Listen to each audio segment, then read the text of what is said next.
Syekh Abdul Qadir Al-Jailani merupakan sosok ulama yang sangat terkenal, khususnya di kalangan tarekat Qadiriyah, dan di luar kalangan ahli tarekat Qadiriyah pun namanya sangat harum.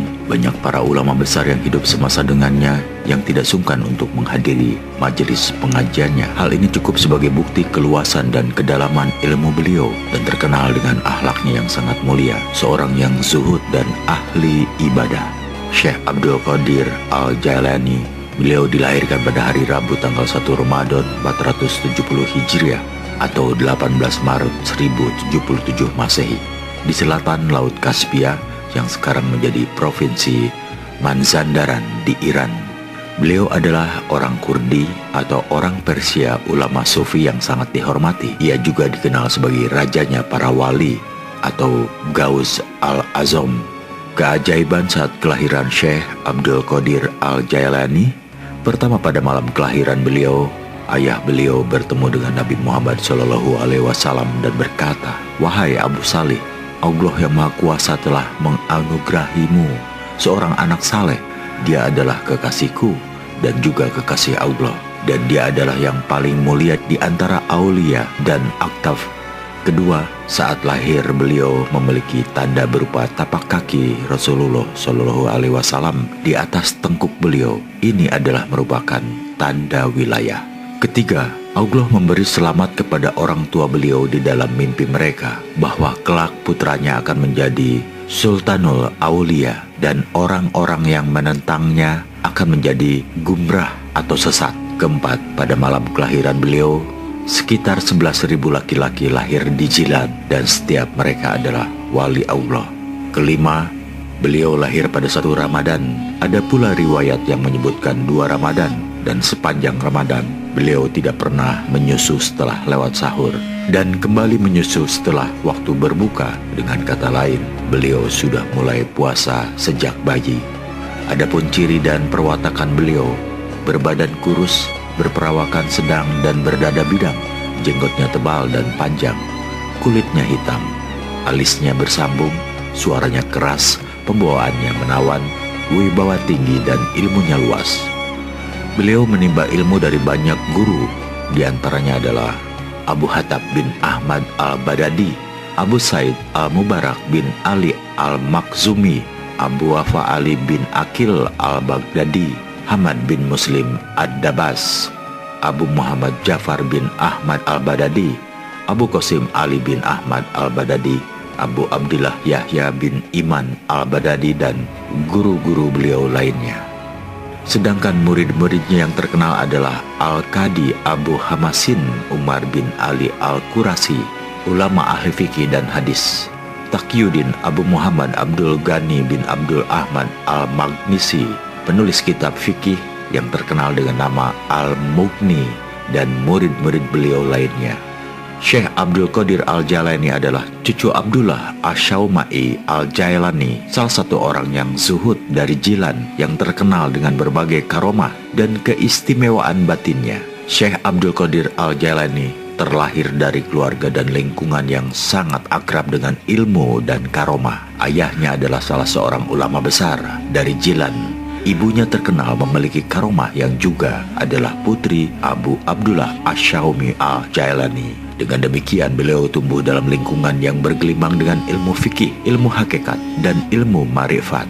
Silsilah keluarga beliau dari ayahnya Hasani Syekh Abdul Qadir bin Abu Salih bin Abu Abdillah bin Yahya Az-Zahid bin Muhammad bin Daud bin Musa bin Abdullah bin Abdullah Syani bin Musa Al-Jaun bin Abdul Mahdi bin Hasan Al-Mutsama bin Hasan As-Sibhi dan Ali bin Abi Thalib, suami Fatimah binti Rasulullah Shallallahu Alaihi Wasallam. Dari ibunya Husaini, Syekh Abdul Qadir bin Ummul Khair Fatimah binti Abdullah Sumi bin Abu Jamal bin Muhammad bin Mahmud bin Abdul Atta Abdullah bin Kamaluddin Isa bin Abu Alauddin bin Ali Ridho bin Musa Al-Ghazim bin Jafar Al-Sodiq Muhammad Al-Bakir bin Jainal Abidin bin Husain bin Ali bin Abi Thalib, suami Fatimah Az-Zahra binti Rasulullah Shallallahu Alaihi Wasallam. Adapun sebagian dari keramat Syekh Abdul Qadir Al-Jailani, pengakuan 360 wali. Abdullah Al-Jubai suatu kali berkata, Syekh Abdul Qadir Al-Jailani memiliki seorang murid bernama Umar Al-Hawali. Dia meninggalkan Baghdad dan tinggal di tempat lain selama beberapa tahun. Ketika ia akhirnya kembali ke Baghdad, maka aku berkata kepadanya, "Sekian lama ini, kamu berada di mana?"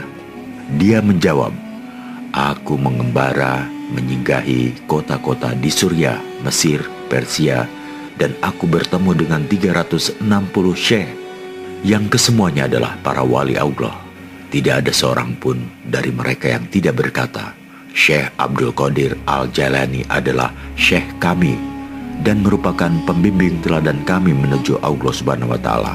Syekh Hamad Ad-Dabas konon berkata, ketika Syekh Abdul Qadir Al-Jailani yang pada waktu itu masih remaja disebut dalam majelisnya, "Aku melihat dua tanda di kepalanya yang terpasang tegak di antara kebinatangan terendah dan kedaulatan tertinggi, dan aku telah mendengar tentara kerajaannya memanggil-manggil dengan suara yang keras lagi jelas pada cakrawala tertinggi." Syekh Hamad Ad-Dabas kemudian berkata, "Kamu adalah penghuni para arifin di zamanmu nanti. Panjimu tertancap kuat untuk dibentangkan, baik dari kawasan timur sampai kawasan barat. Pundak orang-orang di zamanmu akan tunduk di bawah kendalimu, dan kamu akan diangkat suatu tingkatan spiritual yang mengungguli semua orang yang sebaya denganmu." Diriwayatkan oleh Al-Hafidz Abu Al-Ij Abdul Al-Muqtis bin Harb Al-Baghdadi beserta banyak lagi lainnya. Kami menghadiri majelis Syekh Abdul Qadir Al-Jailani. Di ruang tamu beliau banyak sekali para syekh dan wali yang mengikuti majelis beliau waktu itu. Ada sekitar kurang lebihnya 47 para syekh, dan masih banyak lagi yang berada di dalam majelisnya. Ketika Syekh Abdul Qadir Al-Jailani berbicara, tampak sekali hati beliau dalam keadaan kesadaran penuh, yaitu ketika beliau menyatakan, "Kakiku berada di atas tengkuk para wali Allah." Syekh Ali bin Al-Haiti melangkahkan kakinya saat itu juga, lalu naik beberapa langkah ke mimbar sang syekh, di mana kemudian dia memegang kaki sang syekh dan meletakkannya di atas tengkuknya sembari memposisikan kepalanya di bawah keliman jubah syekh. Semua yang hadir di situ pun membungkuk seperti yang dilakukan oleh Syekh Al-Haiti, dan tidak ada satupun seorang wali Allah di muka bumi ini yang pada saat itu tidak menundukkan tengkuknya sebagai pengakuan tulus terhadap Syekh Abdul Qadir Al-Jailani. Serta sebagai penghormatan kedudukan rohani beliau yang khusus, ada 300 aulia Allah dan 700 Rizaul Goim yang hadir di majelis itu. Bahkan kumpulan para jin berkumpul pada saat itu. Para jin soleh tersebut keluar dari segala penjuru cakrawala demi menghormati pernyataan beliau tersebut. Mereka mengucapkan selamat kepada Syekh Abdul Qadir Al-Jailani dan menunjukkan laku taubat melalui tangan beliau. Syekh Al-Makarimi menyatakan, pada hari itu seluruh wali Allah tahu bahwa panji kesultanan wali telah tertancapkan di sisi Syekh Abdul Qadir Al-Jailani. Semua wali dari timur hingga barat serentak membungkukkan badan mematuhi pernyataan beliau ini. Syahid Syekh Khalifatul Akbar berkisah, "Aku bermimpi bertemu dengan Rasul Shallallahu Alaihi Wasallam tercinta, dan aku bertanya kepada beliau tentang pernyataan Syekh Abdul Qadir Al-Jailani tersebut. Rasul Shallallahu Alaihi Wasallam menjawab, Abdul Qadir Al-Jailani telah mengatakan hal yang sebenarnya, karena dia sang kutub dan dia kuberikan tempat di bawah sayapku dan dalam perlindunganku." Beliau menghabiskan waktunya sehari-hari untuk mengajar dan memberi nasihat kepada umat, dan hidupnya dihabiskan untuk kepentingan dakwah dan menyebarkan ilmu, sehingga karya tulisnya tidak banyak. Kalau ia mau membukukannya ilmu seperti ulama-ulama lainnya yang sejamannya, tentu sekarang ini banyak sekali kita jumpai karyanya dan berjilid-jilid dibaca dan dipelajari oleh kaum muslimin di belahan dunia ini, dalam rangka menghakikatkan syariat lewat tarekat untuk mencapai marifat. Karena pada intinya tasawuf adalah penyucian diri agar bisa mengenal sampai kepada Tuhan, sebagaimana Nabi Muhammad SAW dan sahabatnya telah mempraktekkan cara ibadah yang benar dan bagaimana cara mengenal dan sampai pada Tuhan, marifatullah. Seiring dengan berjalannya sejarah peradaban Islam, telah muncul banyak ahli tasawuf atau para sufi yang melahirkan dan membawa konsep masing-masing. Di antara mereka banyak terdapat kesamaan, meskipun ada sedikit perbedaan. Tasawuf merupakan tradisi keilmuan Islam yang berjasa sebagai disiplin ilmu yang mampu memberikan reaksi terhadap kondisi sosial masyarakat dan membantu dengan cara memberikan pemecahan atau solusi kepada manusia yang merasa tidak puas dengan ibadah-ibadah formal yang sudah digariskan oleh ahli fikih. Syekh Abdul Qadir Al-Jailani mampu menjembatani kesenjangan yang terjadi antara ajaran tasawuf yang dipegang dan dikembangkan oleh kalangan sufi dan ajaran syariah yang dikembangkan oleh kalangan fuqaha, sehingga antara ajaran fikih dan tasawuf berjalan bersama dan sekaligus saling melengkapi. Dengan demikian, untuk dapat mengetahui lebih mendalam perlu diadakan penelitian yang sekaligus menjadi latar belakang dari urgensitas penelitian ini. Adapun pokok masalahnya adalah mempertanyakan bagaimana konsep ma'rifat dan makamat Syekh Abdul Qadir Al-Jailani dalam pencapaian kebahagiaan hakiki, ma'rifatullah. Studi ini mengangkat konsep ma'rifat menurut Syekh Abdul Qadir Al-Jailani. Pada hakikatnya, ma'rifat adalah mengenali Allah dengan segala sifat, zat, af'alnya, dan juga mengenali makhluk-makhluknya sekaligus mengimaninya. Seorang pencari kesadaran ilahiyah haruslah melewati makom-makom kerohanian untuk dapat berma'rifatullah. Makom-makom yang harus dilewati seorang pencari kesadaran mutasawif ilahiyah adalah makom taubat, zuhud, tawakal, syukur, sabar, rida, dan jujur. Yang selanjutnya adalah ma'rifat. Dengan menggunakan konsep ma'rifat menurut Syekh Abdul Qadir Al-Jailani, diharapkan kekeringan jiwa manusia dapat terisi dengan spiritualitas untuk memenuhi kebutuhan batin manusia dan sekaligus bagi sarana dalam mewujudkan manusia ideal dalam Islam. Banyak karya ilmiah yang ditulisnya di tengah kesibukan ceramah dan dakwahnya.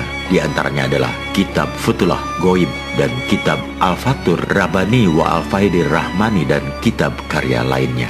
Sedangkan pemikirannya yang telah ditulis oleh murid-muridnya dalam bentuk buku adalah Al-Auradul Qadariyah, As-Safinatul Qadariyah, dan Al-Fuyudatur Rabbaniyah fil Ma'atsiri wal Auradil Qadariyah. Syekh Abdul Qadir Al-Jailani juga dikenal sebagai pendiri tarekat terbesar di dunia bernama Tarekat Qadiriyah. Beliau wafat pada hari Selasa malam setelah maghrib pada tanggal 9 Rabiul Akhir di daerah Babul Azad. Wafat di Baghdad pada 561 Hijriah atau 15 Januari 1166 Masehi. Ilmu Syekh Abdul Qadir Al-Jailani banyak serat akan manfaat baik untuk tujuan kerohanian maupun keduniawian, serta memiliki pengamalan yang mudah sehingga kalangan orang awam pun dapat mengamalkannya. Adapun mengetahui tentang makna sejarah Syekh Abdul Qadir Al-Jailani dan ilmu Syekh Abdul Qadir Al-Jailani untuk memperteguh keyakinan dan keimanan akan adanya kebesaran Allah. Di samping itu, bagi kita yang ingin mengharap suatu khasiat atau keutamaan tertentu, bisa menerapkan aplikasi suatu ilmu pada zaman sekarang. Materi keilmuannya bisa berisi doa Syekh Abdul Qadir Al-Jailani, sholawat Syekh Abdul Qadir Al-Jailani, atau Asma Ibnu Alwan Syekh Abdul Qadir Al-Jailani, atau juga Hizib Yaman Syekh Abdul Qadir Al-Jailani.